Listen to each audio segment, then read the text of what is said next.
Hello बच्चों, यहाँ पर हम देख रहे हैं एमपी बोर्ड क्लास 12th का इंग्लिश सब्जेक्ट का डूअर्स डायरेक्टेड। आपको पता है डूअर्स डायरेक्टेड सब्जेक्ट आता है, डूअर्स डायरेक्टेड टॉपिक आता है सेक्शन सी में, है ना, जो कि 5 नंबर के लिए होता है। यहाँ पर मैं डूअर्स डायरेक्टेड में जितने भी पॉइंट्स होते हैं उनको मैंने इस वीडियो में कवर अप कराने की कोशिश करी है। आप जाकर देख सकते हो, मैंने टोटल 19 टॉपिक्स लिख रखे हैं।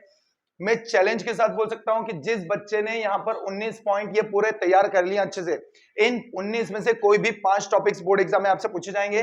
तो चलिए हम बिना कोई टाइम वेस्ट किए इसको समझना शुरू करते हैं।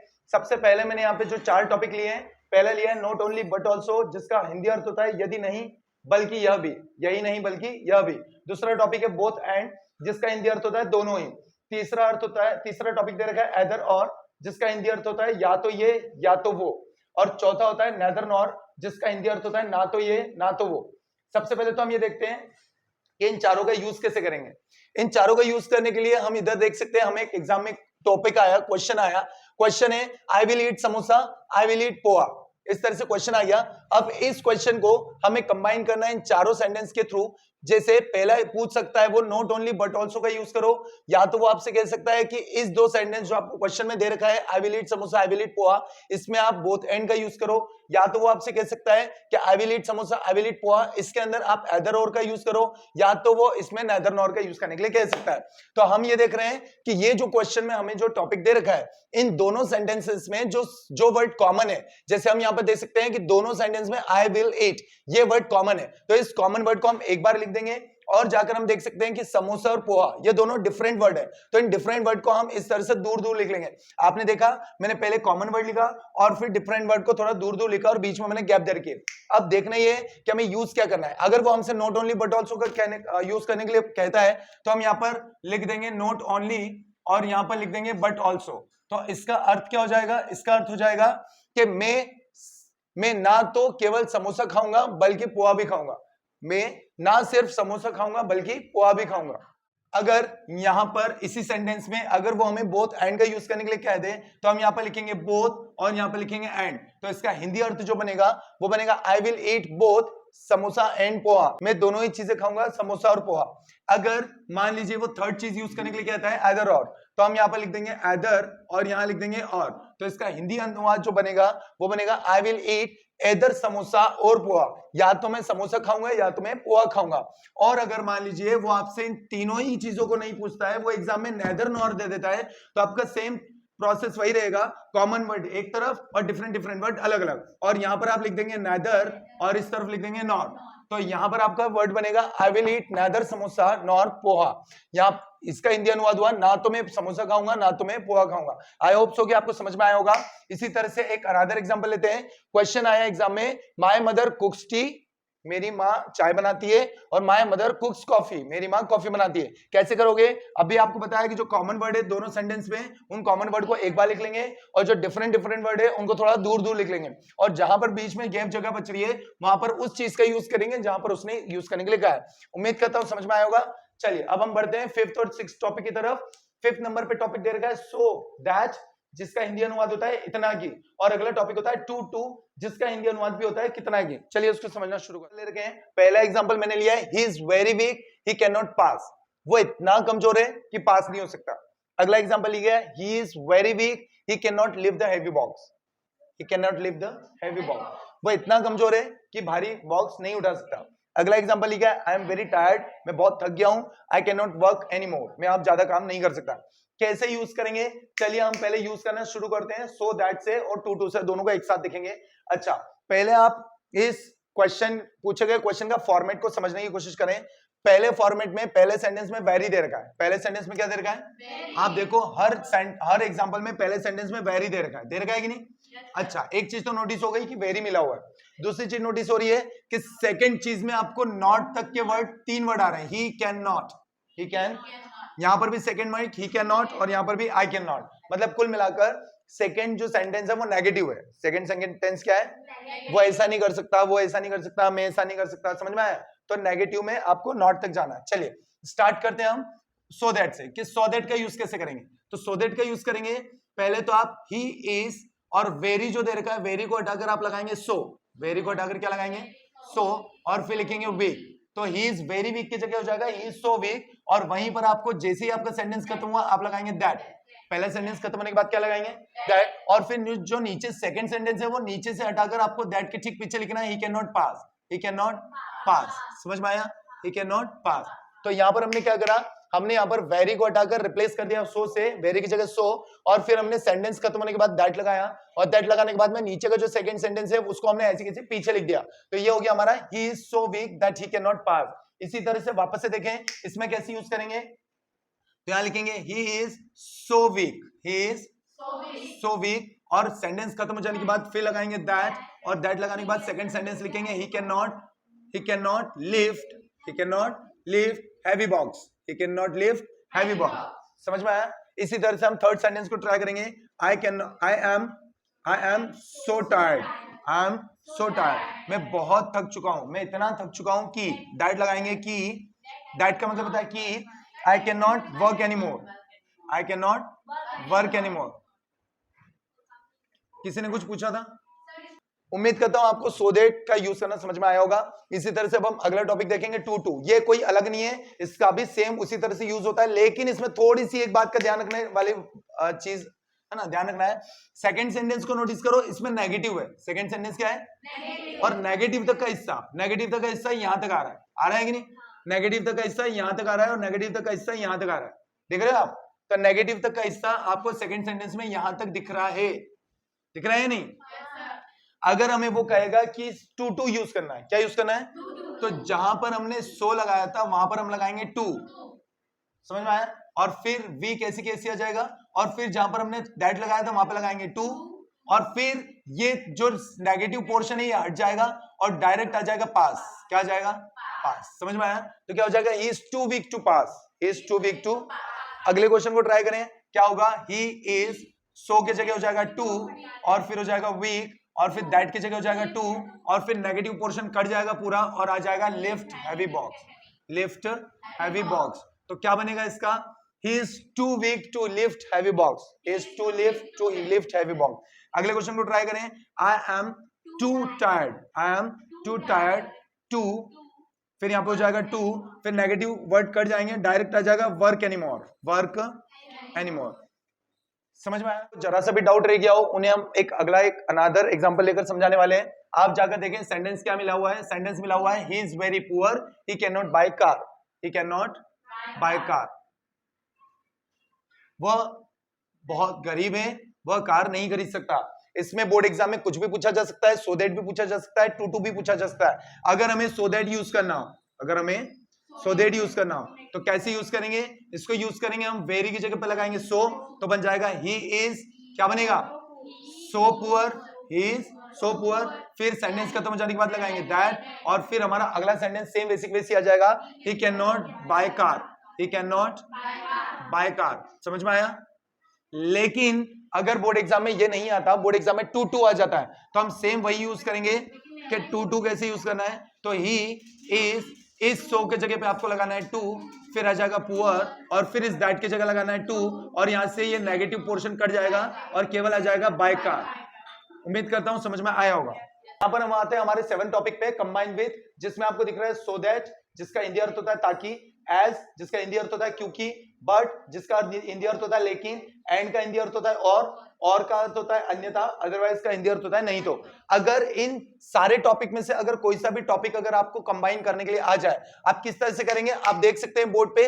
मैंने एक एग्जांपल लिया है, बोर्ड एग्जाम में ठीक इसी तरह से क्वेश्चन आएंगे, 2 सेंटेंस आ जाएंगे और नीचे पूछा जाएगा कि कंबाइन करिए इसको इस फलाना चीज से, सो दैट से। तो आप कैसे करेंगे? आप देख सकते हो कि यहाँ पर 2 सेंटेंस दिए गए, तो आपको आंसर में क्या करना है? दोनों सेंटेंस एक के बीच एक लिखना है, और बीच में जो मैंने जगह छोड़ी वो जगह मैंने छोड़ी है ताकि मैं उससे कंबाइन कर सकूं। तो सो दैट से कंबाइन करना है, तो बीच में आप क्या लिखेंगे? So that.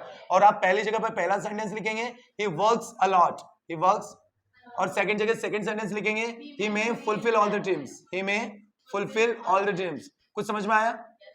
अच्छा, अब अगर इसी तरह से हमें सेकंड सेंटेंस करना हुआ तो क्या करेंगे? हमें कंबाइन किससे करना है? एज से। तो हम क्या करेंगे? पहला सेंटेंस आगे, बीच में कंबाइन विद सेकंड सेंटेंस पीछे। तो कंबाइन किससे करना है? एज से। तो बीच में लिख देंगे एज, पहले सेंटेंस की जगह पहला sentence I did not go to school, I did not go to school, और सेकंड सेंटेंस क्या आएगा? It's raining heavily, it's raining heavily outside. आया समझ में? मैं स्कूल नहीं गया क्योंकि बाहर बारिश हो रही थी। तीसरा सेंटेंस देखो, he is poor, he is very intelligent. इसे कंबाइन करना है हमें बट से। कितनों को पता है क्या करेंगे? पहला सेंटेंस बीच में जो कंबाइन करना है वो बीच में आ जाएगा बट, और फिर पीछे सेकंड सेंटेंस, तो आगे क्या हो जाएगा? He is poor but he is very intelligent, he is very intelligent. और चौथा टॉपिक मैंने आपके लिए वर्क करने के लिए दिया है, आप अपना होमवर्क कर सकते हैं। चौथे वाले सेंटेंस को आपको ट्राई करेंगे किस तरह से बनेगा। उम्मीद करता हूं समझ में आया होगा। चलिए अब हम हमारे अगले टॉपिक की तरफ बढ़ रहे हैं। अगला टॉपिक आएगा एग्जाम में change into negative, change into, या फिर एग्जाम में ये भी आ सकता है चेंज इनटू इंटरोगेटिव। सर ये होता क्या है? होता ये है, नेगेटिव का मतलब होता है नकारात्मक सेंटेंस बनाना है। जैसे एग्जांपल, पंखा घूम रहा है तो इसको नेगेटिव बनाना है, पंखा नहीं घूम रहा है। लाइट जल रही है, उसको नेगेटिव बनाना है, लाइट नहीं जल रही है। समझ में आया? नेगेटिव समझ में आया। बट सर ये इंटरोगेटिव क्या होता है? तो इंटरोगेटिव होता है क्वेश्चन बनाना, इंटरोगेटिव होता है क्वेश्चन बनाना। जैसे एग्जांपल, पंखा घूम रहा है, इसका क्या पंखा घूम रहा है? एग्जांपल दे रखा है कि लाइट जल रही है, तो क्या लाइट जल, तो इस तरह से हमें नेगेटिव या इंटरोगेटिव क्वेश्चन बनाना है। बोर्ड एग्जाम में किस तरह से क्वेश्चन पूछे जाएंगे और किस तरह से हमें आंसर करना है, बट उसको करने से पहले हम थोड़ा सा एक बेसिक सा स्ट्रक्चर देख लेते हैं, क्योंकि ये बेसिक अगर नहीं आया तो आपको कुछ समझ में नहीं आएगा। एक जो बेसिक स्ट्रक्चर होता है वो होता है इंग्लिश का सब्जेक्ट, सब्जेक्ट के बाद में आता है हेल्पिंग वर्ब, हेल्पिंग वर्ब के बाद आता है मेन वर्ब, और मेन वर्ब के बाद आता है ऑब्जेक्ट। ये होता है बिल्कुल बेसिक सा स्ट्रक्चर इंग्लिश का। अगर नॉट कभी लगाना है, नॉट लगाने के रूल्स, नॉट लगाने के रूल्स, तो नॉट लगाने का रूल्स, क्योंकि नेगेटिव बनाना है तो नॉट तो लगाना पड़ेगा। तो नॉट लगाने की क्या क्या रूल है वो हमारे दिमाग में होना चाहिए। आप इसको नोट डाउन भी कर सकते हो, बट स्टिल अभी नहीं, पहले आप समझ लें। तो नॉट लगाने का पहला रूल है कि नॉट हमेशा हेल्पिंग वर्ब के बाद लगेगा। हेल्पिंग वर्ब के मतलब पहले नंबर पे सब्जेक्ट, दूसरे नंबर पे हेल्पिंग वर्ब, और नॉट लगेगा थर्ड नंबर पे। नॉट लगेगा, तो नॉट जो होता है वो हेल्पिंग वर्ब के बाद थर्ड पोजीशन पे लगता है। हेल्पिंग वर्ब के बाद थर्ड पोजीशन पर लगता है, थर्ड प्लेस पे नॉट लगता है, थर्ड प्लेस पर नॉट लगता है। समझ में आया? आया है नहीं? पहला रूल। दूसरी चीज, जैसे मैंने आपसे कहा, एग्जांपल दे रहा हूं मैं, फैन इज मूविंग, तो बताओ थर्ड पोजीशन पे 1 2 और थर्ड पे क्या हो जाएगा? नॉट। क्या हो जाएगा? तो क्या हो जाएगा? Fan is not moving, fan is not moving. आया समझ में?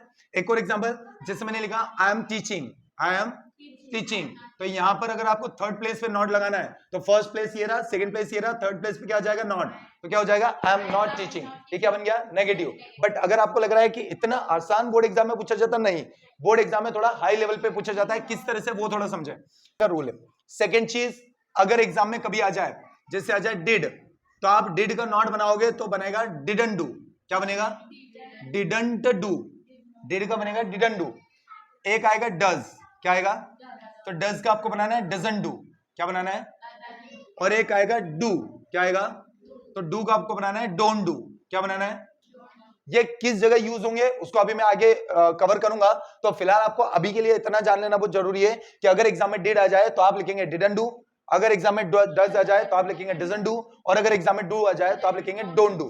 क्या लिखेंगे? चलिए अब स्टार्ट करते हैं तीसरा टॉपिक। और कुछ रूल्स की हमें जरूरत पड़ेगी। देखें क्या रूल्स की जरूरत पड़ेगी।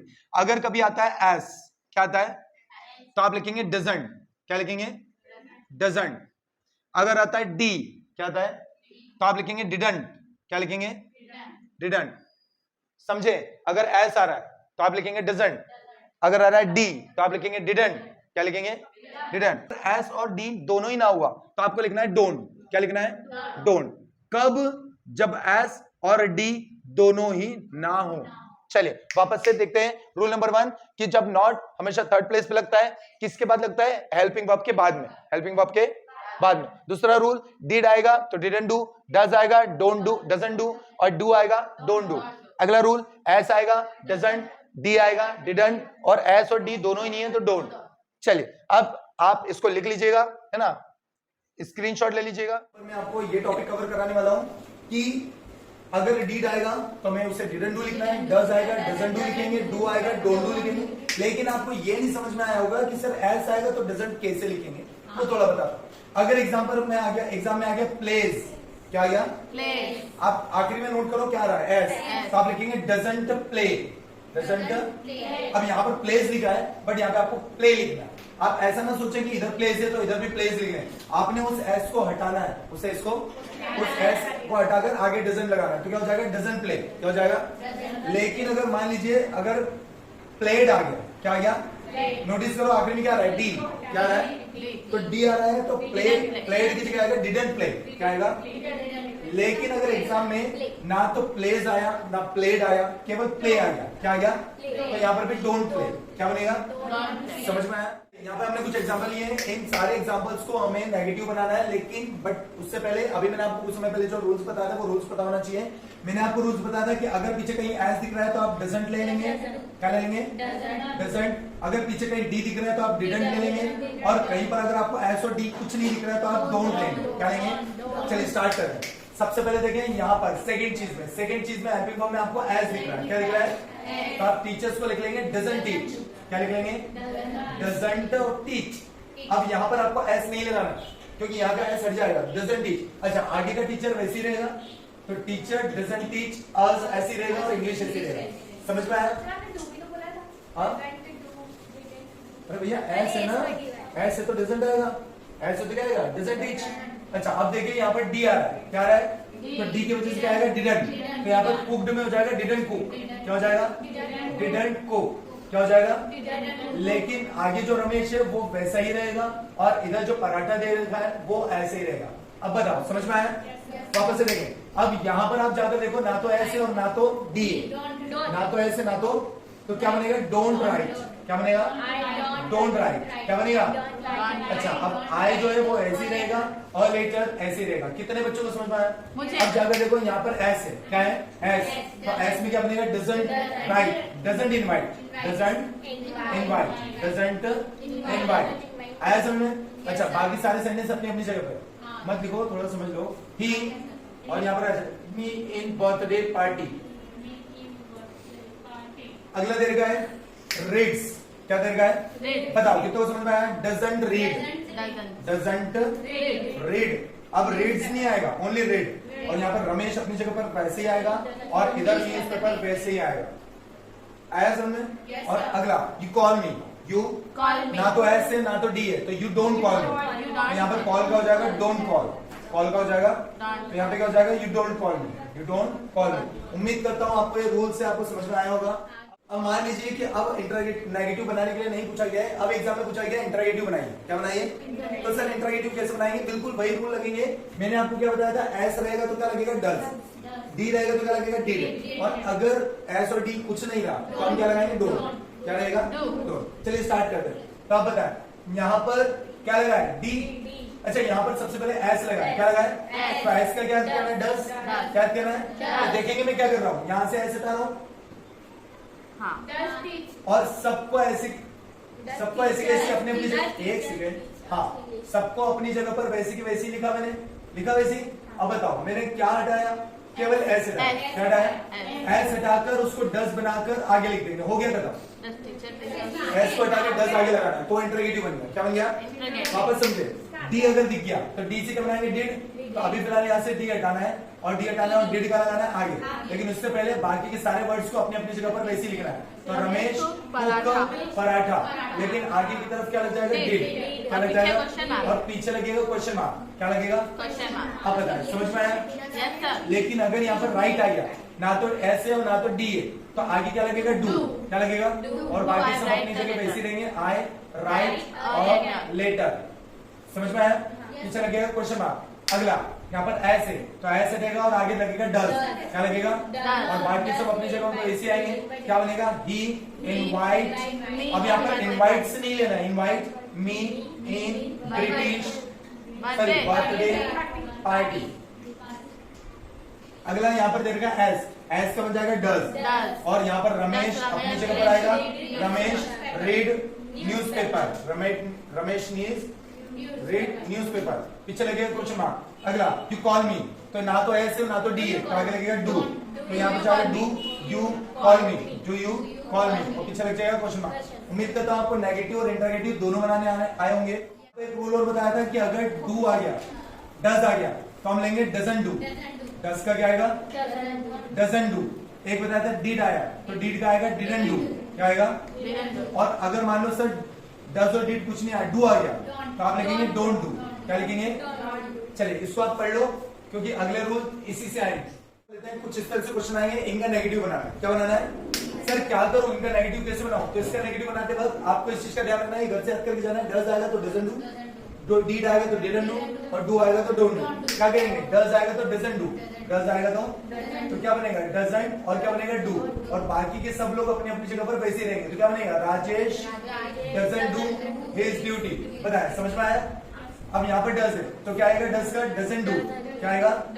Doesn't do. तो बताया, यहाँ पर महेश अपनी जगह पर वैसे ही आएगा, Mahesh doesn't do his homework. तो डू का क्या बनेगा? Don't do. डू का क्या बनेगा? तो कैसे बनेगा? आई अपनी जगह पर वैसी, माई अपनी जगह पर वैसी, वर्क अपनी जगह पर वैसी। आया? आया? और अगर मान लो यहाँ पर डिड दे रखा है, तो डिड का क्या बनेगा? डिड का बनेगा डिडंट डू। क्या बनेगा? डिडंट, और बनेगा डू, और फिर सब अपनी जगह पर वैसी। तो he didn't do his work at time, work at time. लेकिन अगर एग्जाम में ये आ गया डिड, तो डिड का आएगा डिडंट डू। क्या आता है? Didn't do. और यहाँ पर लिखेंगे mummy didn't do her work. समझ में आया? तो ये हो गया नेगेटिव।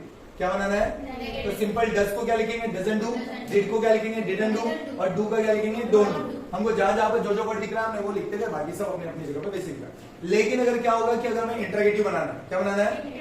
तो इंटरोगेटिव में आपको पता है कि हम केवल और केवल नॉट हटा लेते हैं। क्या हटा लेते हैं? समझ में आया?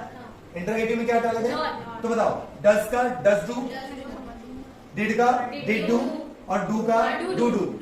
समझ में आया? वापस से इंटरोगेटिव बनाते वक्त ध्यान रखेंगे, डज को हम लिखेंगे डज डू, डिड को लिखेंगे डिड डू, और डू को लिखेंगे डू डू। किस तरह से करेंगे वो भी हम थोड़ा सा देख लेते हैं, इसी एग्जांपल में कवर कर लेते हैं। इसी एग्जांपल में चलिए थोड़ा सा गौर करिएगा कैसे करना है। अगर एग्जाम में आ गया और अब हमें इंटरोगेटिव बनाना, क्या बनाना है? अगर इंटरोगेटिव नेगेटिव बनाना होता तो पता है डजंट डू लिखते हैं, यहाँ पर डजंट डू लिखते हैं, यहाँ पर डोंट डू लिखते हैं, यहाँ पर डिडंट डू, यहाँ पर डिड। लेकिन अगर इंटरोगेटिव बनाना है तो हमने क्या बनाना? Does do. क्या बनाना है?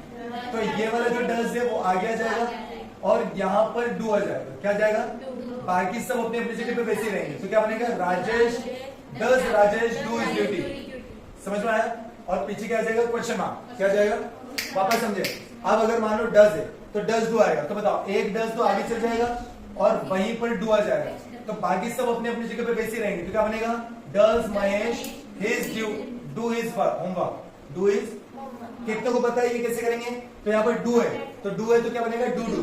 तो एक डू आगे चल जाएगा और एक डू वहीं रहेगा, बाकी सब अपनी जगह पर। Do I do my homework, do I do my work. लेकिन एक बार देखना है, सबके पीछे क्वेश्चन मार्क बनेगा। क्या लगेगा? क्या बनेगा? डिड का क्या बनाएंगे? Did do. तो डिड का हो जाएगा डिड आगे, डू वहीं पर, बाकी सब अपनी अपनी जगह पे। He did he do his work at time. चलिए सब लास्ट वाला करके दिखाओ तो मुझे क्या बनेगा, बोल के बता दी क्या बनेगा। डिड आगे, did mummy do her work, did mummy do her work. आया समझ में? आज के लिए इतने काफी है, इसके बाकी का आगे का लेक्चर हम कर लेंगे। तो चलिए बच्चों, मिलते हैं अगले वीडियो में, और बाकी के सारे पॉइंट्स मैं आपको अगले वीडियो में कवर कराऊंगा। Thank you.